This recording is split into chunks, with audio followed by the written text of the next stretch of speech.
So I recently took a trip to Iceland, and this was kind of my first big kind of photography trip, or the biggest photography trip that I've taken. So I thought this would be a good opportunity to kind of go over what I decided to bring with me in my camera bag, especially since a lot of things have changed recently. I've kind of streamlined the entire camera bag, so I thought this would be a good opportunity to kind of show you what I'm traveling with these days and kind of what I'm shooting the most with. So let's get into it.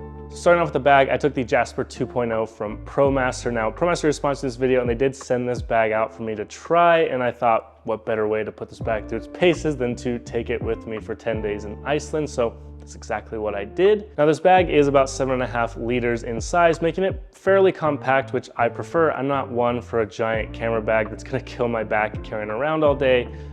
You can extend it up to 9 liters thanks to the roll top, but for me, I was able to fit everything that I needed for this trip just in this one camera bag, including 3 camera bodies, 2 lenses, and a myriad of accessories that we'll get into later in the video. But yeah, space was definitely not an issue with this bag. Now, the camera cube can be accessed or removed from the back of the camera bag, and along with that, you also got a front pocket that's great for storing like pens and hard drives, as well as the roll top, which I mentioned before, that has a laptop compartment kind of down in it as well. Now, I wasn't gentle on the bag at all. I really wanted to put it through its paces while I was in Iceland, so I did not treat it gently. I put it through paces like I would any other camera bag, and I would say it held up pretty well. You know, I had pretty rainy, stormy conditions while I was there, and the 600D polyester that the bag is made out of handled the conditions super well, keeping my gear and everything I had in the bag pretty dry while I was there. Now, I really only have one gripe with the bag, and that's the way that the back is kind of designed. Now, it's a soft top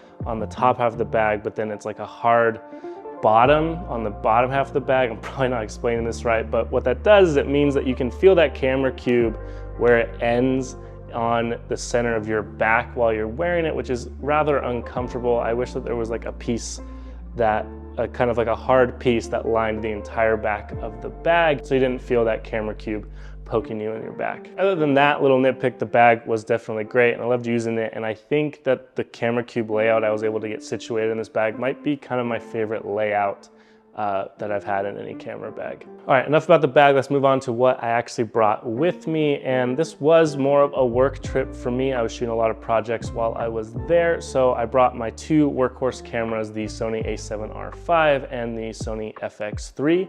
Now, I've been using both of these cameras for the last year and a half, and have had 0 complaints with them. I think these are both kind of the gold standard cameras for both photo and video right now. Now, I haven't made a full video on the FX3, but I have talked a little bit more in depth about the a7R5 being primarily a photographer. So if you want to check that video out and hear more what I have to say about that camera, I'll have it linked up here. But yeah, not much I can really say or add new to the conversation around these 2 cameras. The FX3 and the a7R5, some of the best cameras you can have right now, and I feel very fortunate enough to be able to use them. Now, I did bring another camera with me. I brought the Fujifilm X100VI, the coveted Fujifilm X100VI that is, and I really brought it because I wanted to take some more behind the scenes kind of photos while I was around, more casual, kind of more touristy, since this was my first time being in Iceland, and I was there with some childhood friends, so I thought it would be a great opportunity to kind of use that camera. And I never did, really. I ended up handing that camera off to my friends to kind of just take some pictures here and there, but overall, I think I took less than 100 photos on that camera.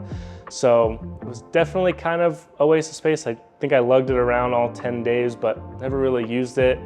And that's kind of always been how I've been with small point and shoot cameras. Like every photographer, I think that they're a great idea, but then I just end up never really using it and end up favoring my phone. I think I took more photos on my iPhone than I did on the Fujifilm while I was out and about. When it comes to lenses, I kept 2 in this bag, the ones I used the most often, which were my 16-35 and my 24-70. Now, when it comes to traveling, being a portrait photographer, I primarily have always shot on primes for the extra shower depth of field. I've liked the process of shooting primes, but when it comes to traveling, I've made the switch to predominantly or primarily shooting on zoom lenses when I'm traveling. So the reason being, they're just a lot more convenient. When you're out shooting travel photography, landscape photography, you know, those lighting conditions can change on a dime, and you don't always have the luxury of being able to switch lenses on a fly or switch focal lengths on a fly with primes. I've been burned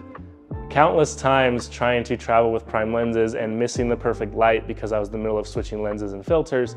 So being able to just have like a 24-70 and a 16-35, being able to just quickly zoom in and out of different focal lengths is just a lot more, just makes the shooting experience while traveling a lot better. So if you're looking to get into travel photography, videography, definitely recommend going the zoom lens route. And also, like, again, when it comes to shooting landscapes, having an incredible depth of field of f1.2 is just really kind of unnecessary. So I would say I used the 24-70 the most. That's kind of my favorite focal range. Again, it's kind of boring. Everyone says it's boring. I think it's great. 24 and 50 are my favorite primes.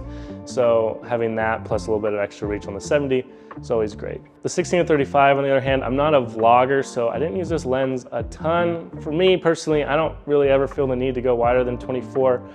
Just for like the occasional photos of like me sitting or me holding something out in front of me. Now I did also bring a 70-200 and my drone, the Mavic 3 Classic, but I kept these outside of the bag just in the car. I had access to a car. I car camped for the entire day, so I was never really away from the car.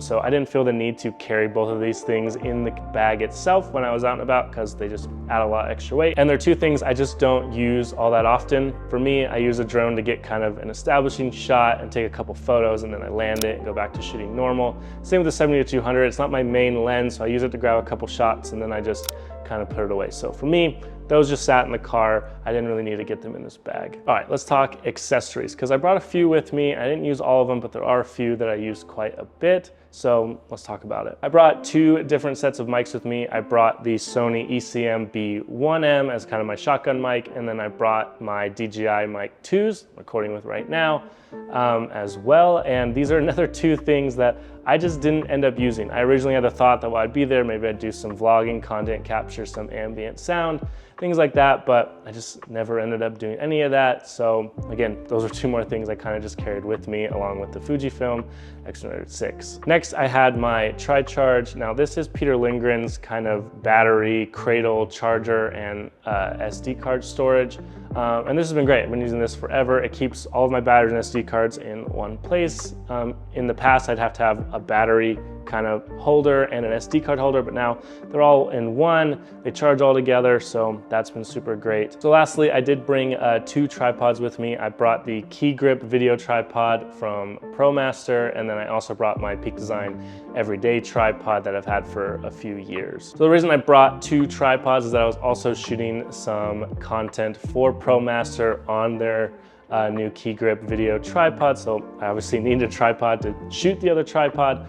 But while I was using the Key Grip, I was actually genuinely super impressed with it. My Peak Design tripod has just kind of been the only tripod I've had for a while, but it's starting to show its age. It's starting to get pretty beat up from all the trips I've taken on it. And there's just a few things about the Key Grip that are just a little bit better, in my opinion, for what I'm doing.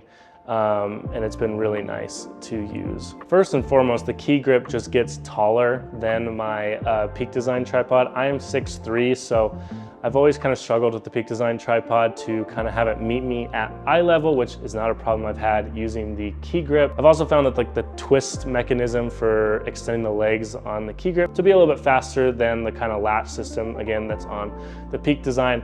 I'm not trying to compare these two tripods. These are just things I noticed because I was using them side to side while I was on this trip. With that being said though, I do think the Key Grip tripod is going to get me to retire my Peak Design tripod finally and kind of be my new go-to tripod for when I'm traveling. It's just being a little bit taller, it's just as light, and a few other things kind of make it worth it to me. So but yeah, that's everything I brought with me to photograph Iceland over 10 days. Like I said, pretty simple kit. I try and keep it pretty simple these days. I don't like to have too many choices or too many options when I'm out and about. A, because it kills my back trying to carry it all, and B, I just don't think it's super necessary. I'm not one to kind of fuss with cages and screens and anamorphic lenses, just because I think it just overcomplicates the process and kind of makes me think more about how I'm creating and less about what I'm creating. So again, when I'm out traveling and I'm out shooting, I want it to be as seamless and frictionless as possible. So I like to keep it pretty simple. So yeah, that's everything that I brought with me to Iceland. Let me know what you think of this camera kit down in the comments. What are you using these days? I would love to hear what's in your camera bag. We can kind of nerd out about it in the comments. But yeah, that'll do it for this video. And as always, thanks for watching. you.